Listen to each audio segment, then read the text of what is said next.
But imagine feeling like you're out of breath all the time, except you can never catch it again. Well, ladies and gentlemen, that is what those who have emphysema must go through. Progressive emphysema will make you feel like you are suffocating more and more as you climb each step of the staircase, as you pick up each bag of groceries, as you laugh at each one of your best friend's jokes.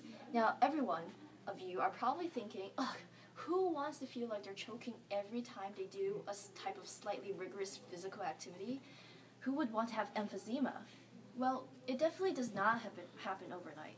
There are 4 particular things that everyone should avoid as much as possible to prevent from developing emphysema. Tobacco smoke, marijuana smoke, air pollution, and manufacturing fumes. Well, it should be simple enough to avoid these things, right? Just don't smoke a joint when your friend goes up to you and is like, dude, you should totally get high off of this. It's so sick. And also, don't live in a busy city. Well, as we all know, life happens, and it's never that easy. But in reality, we are in control of the person we become. And the saddest thing is, once you get emphysema, it can never be cured. So imagine a healthy lung. You know, one that has a pinkish color, nice shape and all that. Shows there. See? And now, this volume might be a little graphic, but this is what a lung of an emphysema victim possesses. Right, this. All of this good stuff. Yeah, I know, gross, right? Now what happens is that the alveoli, or air sacs in the lungs, are damaged in those with emphysema. So you think of your lungs and they have little alveoli. All of these alveoli are just completely gone. So I'll show you a picture of that. That's a healthy lung. And those air spaces, those are from the dead alveoli. Okay.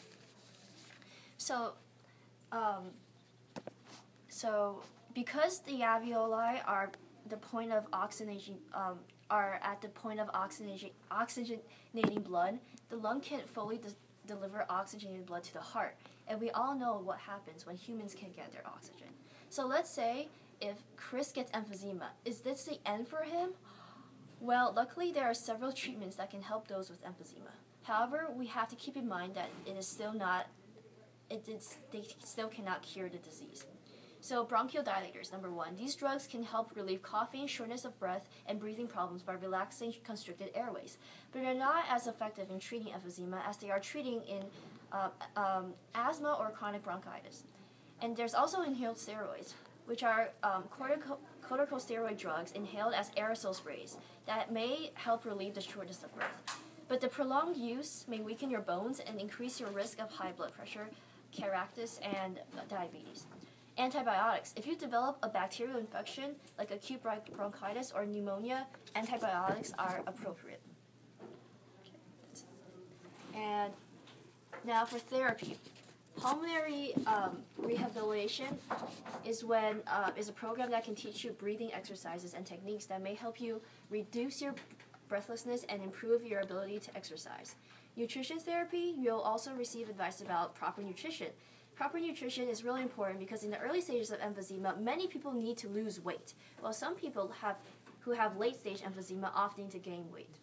Supplemental oxygen. If you have severe emphysema with low blood oxygen levels, using oxygen regularly at home and when you exercise may provide some relief. Many people use oxygen 24 hours a day. It's usually administered via narrowing tubes that fits into your nostrils.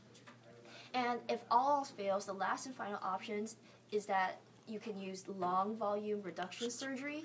In this procedure, surgeons remove small wedges of damaged lung tissue. And by removing the diseased tissue, it helps the remaining lung tissues to expand and more effectively and helps improve breathing. So lung transplant, a lung transplant is when surgeons actually take out the lung and you get replaced with a new lung, and that's when you have really severe emphysema.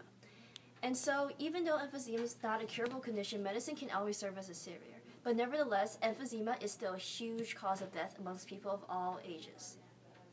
And so it's basically very, very bad if you do any of the things we mentioned previously, like smoking, expose yourself to a lot of dangerous fumes. So it's important to also consider all of these factors in our lives and make a